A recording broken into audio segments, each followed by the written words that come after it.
နောက်နေ့မှာတော့စစ်နက်ဖျားလူကန်ရဲ့စာပနာကိုသူ့ရဲ့ကောင်းခန်းမှာပြုလုပ်ကြပြီးစစ်တီတော်တွေအရာရှိတွေလည်းအများပြားတက်ရောက်လာကြတယ်။လော်ဖုန်းတို့မိတူအတင်းလည်းတက်ရောက်ခဲ့ကြပြီးယူရှင်းနဲ့လည်းတွေ့ခဲ့ကြပေမဲ့လူရှင်းရဲ့အဖိုးလည်းပါလာတဲ့အတွက်စကားပြောခွင့်မရခဲ့ဘူး။လူရှင်းရဲ့အကိုလူကန်ကတော့အတိစစ်တီတော်တယောက်နဲ့တွေ့ပြီးကြွက်လိုင်းကိုတားဆီးခဲ့တဲ့စစ်နက်ဖျားလူကန်အကြောင်းပြောနေခဲ့တယ်။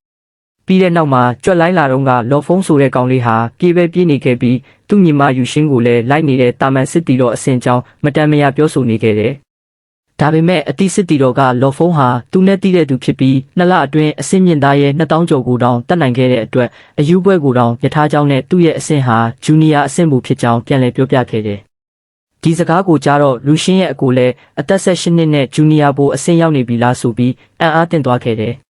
ဟူရာအတင်းလဲဇာပနာကိုရောက်လာခဲ့ကြပြီးသူတို့ဒီတစ်ခေါက်မရှင်ကလျှက်စီးအတင်းနဲ့အတူလောက်ရမှာဖြစ်တဲ့အတွက်နောက်ကနေကြိုးကင်ကလျှက်စီးအတင်းနဲ့မီးတူအတင်းကိုတိုက်ခိုင်းရန်ကြံစီနေကြတယ်။တခါအကြာမှာလျှက်စီးအတင်းကကာရွန်နဲ့လူဆိုတဲ့လူ2ယောက်ရောက်လာခဲ့တယ်။သူတို့ကအတွေ့အကြုံများပြီးစစ်နက်ဖျားဖြစ်လာဖို့ခြေတလန်းတာလိုတော့တဲ့စီနီယာစစ်တီတော်တွေဖြစ်တဲ့အတွက်မီးတူအတင်းကိုရှင်းပစ်ဖို့ကလွယ်ကူလုံးပါတယ်။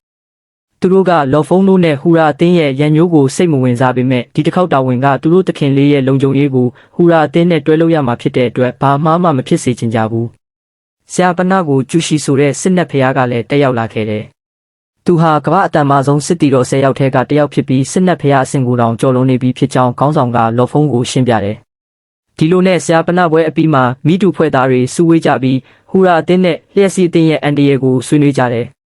လျှက်စီးတင်းဟာမဟာမိတ်အဖွဲ့ကိုထောက်ပံ့နေတဲ့အိမ်တော်တွေကတစ်ခုဖြစ်တဲ့ပေါ်လီနာအိမ်တော်ရဲ့အဆောက်အအုံအသင်းတစ်ခုဖြစ်ကြောင်းခေါင်းဆောင်ကရှင်းပြတယ်။ပေါ်လီနာအိမ်တော်မှာစစ်နက်ဖျားအဆင့်တွေလည်းအများပြားရှိပြီးစစ်နက်ဖျားတွေဟာသူတို့ရဲ့ပြည့်စုံတဲ့မျိုးရိုးဗီဇတွေကိုနောက်မျိုးဆက်တွေကိုလက်ဆင့်ကမ်းနိုင်ကြောင်းလည်းသိလိုက်ရတယ်။ပြီးတဲ့နောက်မှာတော့စစ်နက်ဖျားလူကန်တာဝန်ယူထားခဲ့တဲ့နယ်မြေအပိုင်းတစ်ခုဟာသူမရှိတဲ့နောက်ပိုင်းတားရဲတွေပုံများလာခဲ့တယ်။ထိုနယ်မြေဟာအာရှတိုက်ရဲ့အနေရရှိဆုံးနယ်မြေတွေထဲကတစ်ခုဖြစ်ပြီးဘရင်အဆင့်သားရဲတွေလည်းအများပြားရှိတယ်။ပင်လယ်နဲ့နီးပြီးကုန်းရီလေသားရဲ3မျိုးလုံးရှိတဲ့အတွက်အဖွဲ့သားတွေဟာမတွားချင်ကြဘူး။သူတို့မျိုးရိုးဗီဇဆေးကိုတောက်ခဲ့တာဟာသူတို့စွမ်းအားကိုထုတ်ပြဖို့အတွက်ဖြစ်ကြောင်းနဲ့တားရဲတွေအကုန်လုံးကိုရှင်းလင်းရမှာသူတို့တာဝန်ဖြစ်ကြောင်းခေါင်းဆောင်ကပြောတဲ့အတွက်အားလုံးကသွားဖို့သဘောတူလိုက်ကြတယ်။နောက်နေ့မှာတော့ထိုနယ်မြေမှာရှိတဲ့အခြေစိုက်စခန်းကိုထွက်ခွာခဲ့ကြတယ်။ကုန်းရီလေသားရဲ3မျိုးလုံးရှိတဲ့အတွက်ဒီနယ်မြေရဲ့အခြေစိုက်စခန်းဟာအစင်းမြင့်စစ်တီတော်တွေစစ်တပ်ရဲ့လေတပ်တွေနဲ့ပြည်နေတယ်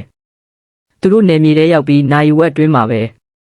ဘိုးအဆင့်ရွှေရောင်ကြီးနဲ့တိမ်ငှက်ကြေးခုံနတ်မွေလမ်းဘေးခွေကောင်နဲ့30နဲ့ရင်ဆိုင်လိုက်ရတဲ့အတွက်ဒီလိုတိုက်ပွဲမျိုးမတိုက်ဘူးကြောင်းပြောနေခဲ့ကြတယ်။အဲ့ချိန်မှာပဲသူတို့နဲ့မလန့်မကန့်မှာနိုင်ငံခြားစစ်တီတော်2ယောက်ဟာဘိုးအဆင့်ကောင်းနှလုံးကြေးခုံနတ်မွေနဲ့တိုက်ခိုက်နေတယ်။နိုင်ငံခြားစစ်တီတော်2ယောက်ကမွေသားရဲနဲ့မရှုနိုင်တာကိုမြင်တဲ့အတွက်သူတို့တွေလည်းဝင်ရောက်ကကူညီတိုက်ခိုက်ဖို့ဆုံးဖြတ်လိုက်တယ်။ခေါင်းနှလုံးမွေကထိုစစ်တီတော်ကိုခုံအုပ်ဖို့လုပ်ချိန်မှာလော်ဖုန်းကရှေ့ကိုထွက်လာပြီးစိတ်ဝိညာဉ်ဓာတ်ပြန်နဲ့ပစ်လိုက်တယ်။ခေါင်းဆောင်ကလည်းအပေါ်ကနေခုံစင်းကမွေရဲ့ဦးကောင်းကိုတူနဲ့ထုလိုက်တယ်။မွေကညံကောင်းတဲ့အတွက်ရှောင်လိုက်ပြီးအဝေးကိုပြေးသွားတယ်။နိုင်ငံခြားစစ်တီတော်ရဲ့လော်ဖုန်းရဲ့ခေါင်းဆောင်ရဲ့3ယောက်ဟာမွေနောက်ကိုလိုက်ပြီးတိုက်လိုက်ကြတယ်။တခြား2ယောက်ကမွေကိုထိန်းထားတဲ့အချိန်မှာလော်ဖုန်းကဓာတ်ပြန်နဲ့မွေကိုတိုက်ခိုက်လိုက်တယ်။အကြီးခုံကအရမ်းမာတဲ့အတွက်ဓာတ်ပြန်တွေကအသုံးမဝင်ပါဘူး။လော်ဖုန်းက6လွှာလျှက်စီးသားရဲ့ဒုတိယအဆင့်ကိုသုံးပြီးခေါင်းနှလုံးမွေရဲ့ခေါင်းနှလုံးကြားကိုခုတ်ပိုင်းလိုက်တဲ့အတွက်မွေကြီးလည်းတေဆုံးသွားခဲ့တယ်